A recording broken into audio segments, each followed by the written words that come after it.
na estrada. A Polícia Rodoviária intensifica a fiscalização nas rodovias. Movimento intenso, começa agora e segue até o próximo fim de semana. Depois de Jurerê, agora é a vez da Joaca. A Justiça Federal ordenou a demolição de 4 bares na Praia da Joaquina, na capital, por causar danos ambientais em uma área de preservação permanente. Gigante dos Mares, navio com mais de 300 metros de comprimento, começa a operar no porto de Imbituba, no sul do estado. Flagrante de covardia. Vídeo mostra homem chutando o cachorro que estava deitado em frente a uma padaria em Lages. E você já planejou aí a sua viagem? O levantamento aponta que viajar para os Estados Unidos e Europa deve ficar mais caro. Por outro lado, os preços no Brasil e países vizinhos podem cair. Hoje é quarta-feira, dia 6 de setembro, véspera de feriado nacional. O Banho de Cidade já está no ar.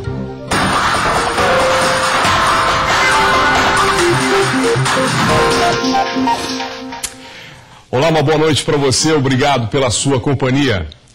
A Operação Independência da Polícia Rodoviária Federal já está em andamento. A fiscalização, como de costume, será intensificada até domingo em todas as rodovias federais que cortam o estado de Santa Catarina. O feriado desta quinta-feira para muita gente se transforma em feriadão e com o aumento expressivo de tráfego nas rodovias, a Polícia Rodoviária Federal intensifica a fiscalização de forma estratégica para evitar acidentes. Os policiais rodoviários vão procurar se posicionar em locais das rodovias e horários onde estatisticamente há uma chance maior de acontecer acidente. A operação começou às 0h desta quarta-feira e vai até domingo, dia em que o fluxo de veículos deve ser maior. Por isso, a Polícia Rodoviária Federal pede aos motoristas que, dentro do possível, evitem pegar a estrada entre 4 da tarde e 10 da noite. Além disso, algumas regiões e pontos específicos requerem mais atenção. A parte norte do estado, que é feriado em Curitiba dia 8, muitos paranaenses vão vir para as praias de São Francisco do Sul e para as praias de Balneário Camboriú e Itapema. Tem também a BR-470 em Blumenau, que está em obras. Para melhorar a fluidez do trânsito durante o período, alguns veículos de carga terão restrição de horário em rodovias federais, das 6 da manhã e meio-dia nesta quinta-feira e das 4 da tarde até as 10 da noite de domingo. Todas as medidas são preventivas. Para o motorista evitar transtornos e acidentes, a Polícia Rodoviária Federal recomenda manter o veículo com as revisões em dia, usar cinto de segurança, inclusive no banco de trás, acender os faróis durante o dia, respeitar os limites de velocidade, não falar ao celular enquanto dirige, além de, é claro, não beber se for dirigir. A Operação Independência é da PRF, mas o principal protagonista, o responsável para fazer essa operação dar certo, não é a polícia, é o usuário da rodovia. E olha, tem um detalhe, hein? Sexta-feira, ponto facultativo. Se esse aqui fosse um país sério, de verdade, não existiria ponto facultativo. Todo mundo trabalharia na sexta-feira. Alguns poucos, né, como nós e outras categorias, trabalham normalmente, seja no feriado ou, né, pós o feriado. Mas aqui, muita gente já pegou a estrada e só volta na segunda-feira, como se o Brasil parasse. E continuam as buscas pelos suspeitos de terem explodido um carro forte em Fraiburgo. A polícia de toda a região está empenhada, inclusive com auxílio de cães farejadores. Um helicóptero Águia 4 da Polícia de Lages foi deslocado para a região na tentativa de localizar os bandidos. Policiais trabalham intensamente na busca pelos bandidos que explodiram um carro forte na SC 355 entre Videira e Fraiburgo na última terça-feira. De acordo com o delegado Valdir Xavier, foi usada dinamite para explodir o veículo. Este é o primeiro registro de explosão no meio-oeste. É uma realidade que a gente não conhecia, foi uma ação planejada, ousada. Aquele veículo que foi encontrado com um aparato ali, uma proteção balística, uma situação que eles realmente vieram para o confronto. E a fuga também, da forma que saiu, pelo conhecimento do interior, das estradas rurais aqui da região, chamou muito a atenção. Mais de 70 policiais trabalharam nas buscas, além de cães farejadores e do auxílio do helicóptero Águia 4 de Lages. São mais de 100 quilômetros de estrada de chão no interior e muitas rotas de fuga, o que dificulta as buscas. Qualquer informação deve ser repassada ao 190. O pessoal do interior, de Fraiburgo, Lebon Regis, Caçador, Rio das Antas, que há suspeita deles estarem ainda nestas comunidades no interior, nos liguem para o 190 imediatamente. As investigações agora seguem com o Departamento Estadual de Investigações Criminais, a DEIC de Florianópolis. No veículo haviam aproximadamente R$2.800.000. Parte desse dinheiro os bandidos conseguiram levar e a outra parte foi queimada durante a explosão. O carro forte saiu de Videira com malotes de dinheiro ontem por volta das 9h40 e chegou na SC 355 às 10h35 em Fraiburgo, um trajeto de 26 quilômetros. Você viu aí o trabalho da polícia para tentar prender os bandidos de roubar esse carro forte com todo esse dinheiro. Enquanto isso, o ministro Gedel Vieira, ex-ministro do Michel Temer, roubou 51 milhões de reais e está solto. Olha, um dos suspeitos de ter assaltado o Banco do Brasil em Fraiburgo foi detido em Itapema. Carlos Eduardo Fernandes de Moreira, conhecido como Manco, é um dos suspeitos de ter assaltado o Banco do Brasil em Fraiburgo no mês de maio. Ele foi detido pela Polícia Civil do Paraná e Santa Catarina, em Itapema, na última segunda-feira. Com ele, a polícia encontrou documentos e um veículo adulterados. Durante o assalto, ele foi flagrado nas filmagens disparando com um fuzil AK-47. A participação dele em outros crimes será apurada em inquérito policial. E a Polícia Civil do Oeste do Estado investiga as causas de um incêndio que terminou com a morte de um idoso. O incêndio foi registrado na linha São Pedro B, interior de Chapecó. Ari Alves, de 65 anos, não conseguiu sair do imóvel e morreu carbonizado. Segundo o Corpo de Bombeiros, foram utilizados 2.000 litros de água para combater as chamas. A vítima morava sozinha e estava dormindo quando o fogo iniciou. O Instituto Geral de Perícias esteve no local e em 30 dias deverá ficar pronto o laudo apontando as causas do incêndio. A Polícia Civil vai investigar o caso. Elisandra Vissotto, de Chapecó. Obrigado, Elisandra, pelas informações. E a Justiça Federal ordenou a demolição de 4 bares na Praia da Joaquina, aqui em Florianópolis, por causar dano ambiental em área de preservação permanente. Os proprietários têm 30 dias para demolir os estabelecimentos, mas eles ainda podem recorrer da decisão. A sentença também ordena que os donos dos bares limpem o local após a demolição e apresentem um projeto de recuperação da área degradada, que precisa ser aprovado pelo Instituto Brasileiro do Meio Ambiente e dos Recursos Naturais Renováveis, o IBAMA. Se não cumprirem a decisão, a multa para os donos dos bares é de R$10.000 por dia. Essa novela em Florianópolis que se repete. Florianópolis é isso mesmo, uma bagunça que às vezes até parece terra de ninguém. Quem constrói à beira da praia ou invade uma área de preservação corre o risco de nunca ser fiscalizado. Tem malandro vivendo de lotear a ilha. Às margens da lei, sob a desculpa de poucos fiscais, grupos se especializaram em invasões e construções em áreas de preservação. É uma máfia que age durante a noite, fins de semana, aproveitando aí o sono profundo das nossas autoridades, que só se preocupam em feriadão prolongado. A seguir, um gigante dos mares chegou em Santa Catarina. Um navio com 300 metros está em Imbituba, no sul do estado. Os detalhes já já.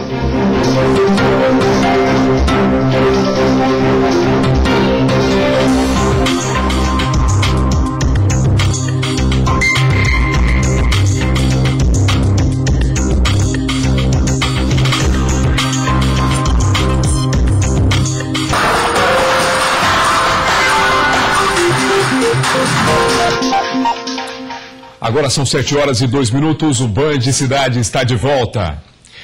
E um navio gigante chegou a Imbituba, no sul do estado, e abriu uma nova linha de longo curso que passa a fazer parte aí do porto da cidade. A nova operação tem impacto direto na economia do estado. A imponência impressiona, mas a partir de agora, a entrada de navios como este no porto de Imbituba vai se tornar rotina.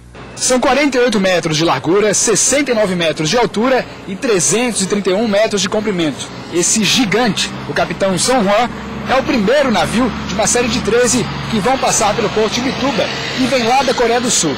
Se espera que com essa nova operação, o tamanho dos navios seja proporcional ao tamanho do retorno que eles vão trazer. É um navio gigantesco, um dos maiores do mundo, e é uma tecnologia extraordinária. Com 2, 3 botões você consegue administrar toda a grandeza desse navio. Só para você ter uma ideia, são 18 contêineres um sobre o outro, então dá um prédio aí de 15 andares, 18 andares. É impressionante o volume, a importância dessa nova opção que a gente tem. Os navios que fazem a rota saem da Coreia do Sul e passam por vários países: China, Singapura, Malásia, Argentina e Uruguai. No Brasil, podem trafegar. O porto de Imbituba é muito bem localizado, muito bem posicionado. Ele atende todo o norte do Rio Grande do Sul, ele atende o estado de Santa Catarina.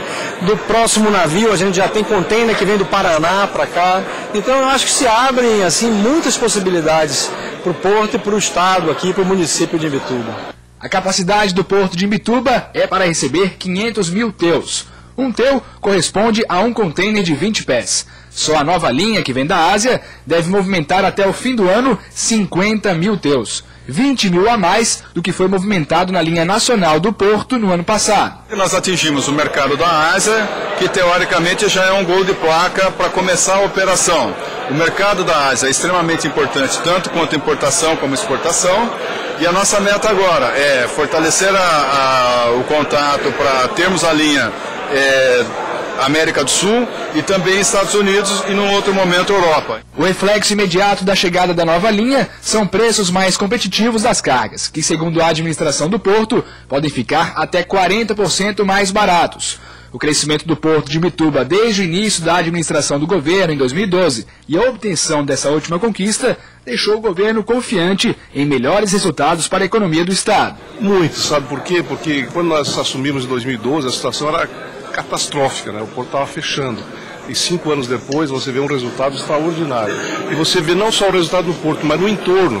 Quantas empresas estão surgindo, quantas empresas já surgiram, as oportunidades estão crescendo muito, a renda das pessoas aumentando bastante.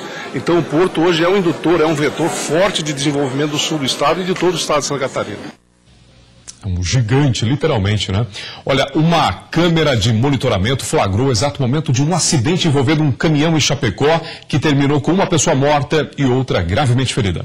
A câmera de monitoramento de uma empresa mostrou o momento em que o caminhão passou em alta velocidade.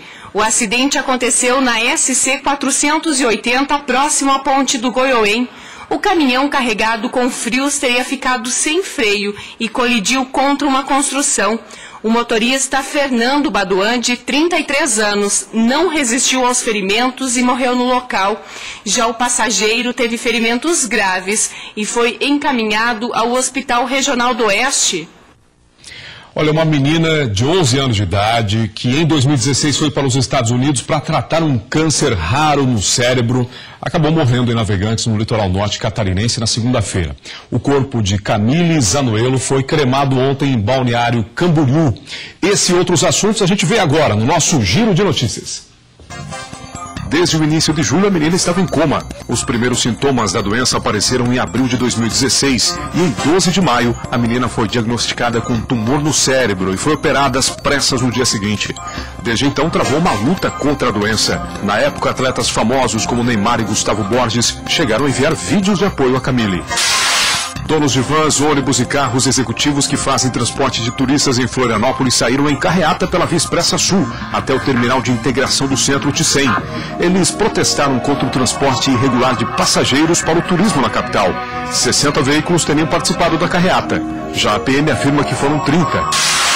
As câmeras de monitoramento de uma padaria de Lages, na Serra Catarinense, flagraram um homem chutando um cachorro que estava deitado na calçada.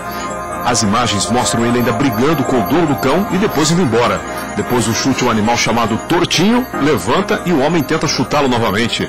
O dono do cão, que estava próximo, surpreende o agressor e os dois começam a discutir e chegam a se agredir.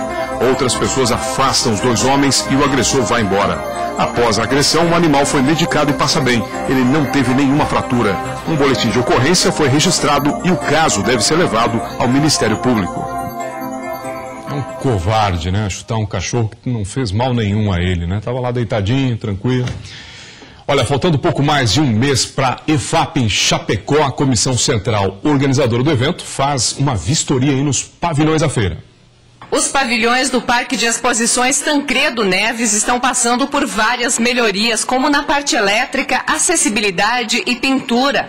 Na tarde desta quarta-feira, as comissões que fazem parte da organização tiveram uma reunião com o prefeito, presidente da feira e da Comissão Central Organizadora.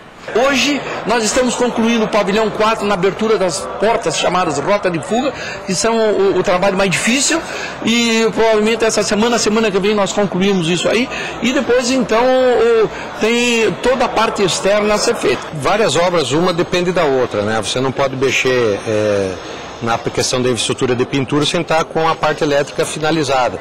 Então depende do tempo, né? No caso da pintura, né? Os dias de sol, como está sendo aproveitado agora, a questão de asfaltamento de alguns espaços também. Então, conforme a necessidade, nós temos o administrador do parque que é arquiteto, né? E dentro dessa, com coordenadores adjuntos, nós temos umas pessoas competentes, funcionários de carreira que estão cuidando desse assunto. Faltando mais de um mês para a EFAP, já foram comercializados 15 mil ingressos para os 14 shows durante 10 dias de feira. A Comissão Central Organizadora também disponibilizou 2 dias de gratuidade durante a feira.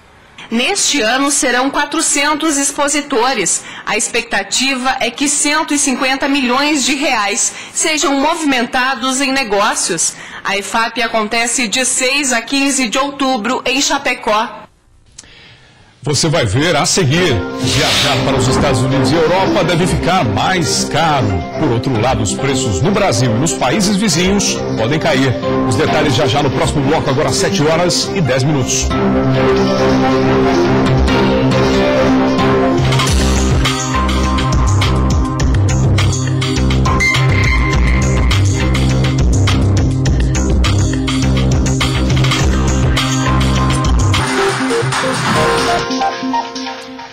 Daqui a pouco tem o Jornal da Band com as principais notícias do Brasil e do mundo.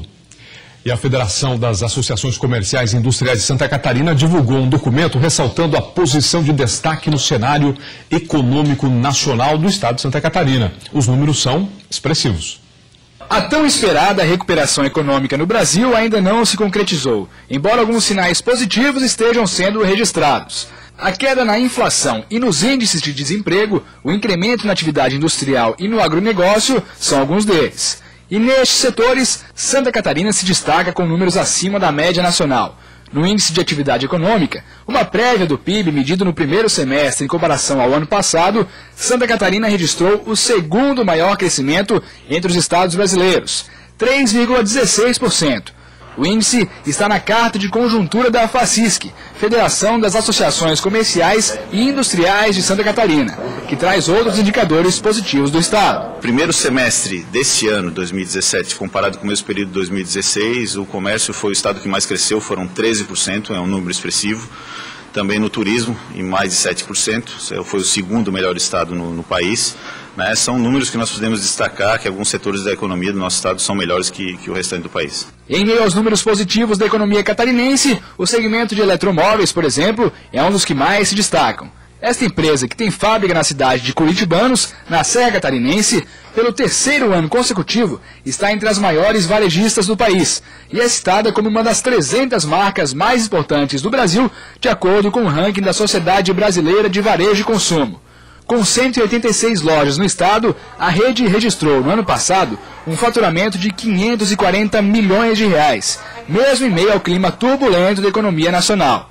Neste primeiro semestre do ano, o crescimento na receita é de 12%. Segundo o fundador e CEO da empresa, Nilson Berlanda, um dos segredos é a constante adequação ao mercado e ao momento econômico. A empresa que não se adapta à nova realidade, ela não se mantém. E a Berlanda fez o dever de casa. Ela reestruturou a empresa, nós enxugamos a empresa, fizemos certas mudanças, muitas ações de economia dentro da empresa e hoje continua vendendo, comprando, fazendo bons bons negócios, abrindo lojas, adaptando, melhorando lojas e fazendo com que a nossa empresa ela apareça entre as melhores empresas do Brasil. O empresário também aponta um outro fator importante para o crescimento: conhecer o cliente e estar sempre próximo dele. Conhecemos o cliente. O nosso gerente, nas cidades menores, chama lá o seu Antônio pelo nome, a Dona Maria pelo nome, e assim nós cativamos, né, todo o nosso cliente em todas as cidades onde a gente atua. E olha só, a procura por passagens aéreas e hotéis para o ano que vem já começou para muita gente. Uma pesquisa mostrou que o turismo deve crescer em todo o mundo em 2018 e viajar para os Estados Unidos e Europa deve ficar mais caro. Por outro lado, os preços no Brasil e nos países vizinhos podem cair. Na casa da família Fonseca, as férias são para viajar e colecionar boas lembranças. Você lembra, filha? Lembro. A próxima será para os Estados Unidos em janeiro e as passagens já estão compradas. A gente consegue se planejar melhor, pegar promoção, às vezes a gente consegue emitir coisas com milhas, a gente acaba conseguindo desconto, né? Nesta agência, a procura por pacotes para o ano que vem já é maior na comparação com o mesmo período do ano passado. Já sentimos, já temos venda, né? A demanda já está acontecendo para o ano que vem. Então, Réveillon, férias de janeiro. E não são apenas os brasileiros que devem viajar mais em 2018. O aumento na demanda também é esperado em outros países, puxado principalmente por uma melhora na economia global. É o que diz um estudo americano sobre o mercado de turismo. O levantamento também considerou o ambiente político nos Estados Unidos e em países da Europa, que estão entre os principais destinos turísticos do mundo. Essa combinação, segundo o estudo, pode impactar diretamente na vida de quem planeja viajar em 2018. É que os custos, tanto com passagem aérea quanto com a hospedagem, podem ficar mais altos. As passagens para a Europa devem ter os maiores reajustes, seguidas de África e América do Norte. Na hotelaria, a Europa também lidera o aumento. Em compensação, a América Latina fica mais em conta. O aumento no número de voos e a chegada de companhias de baixo custo ajudam a segurar os preços, que devem subir pouco.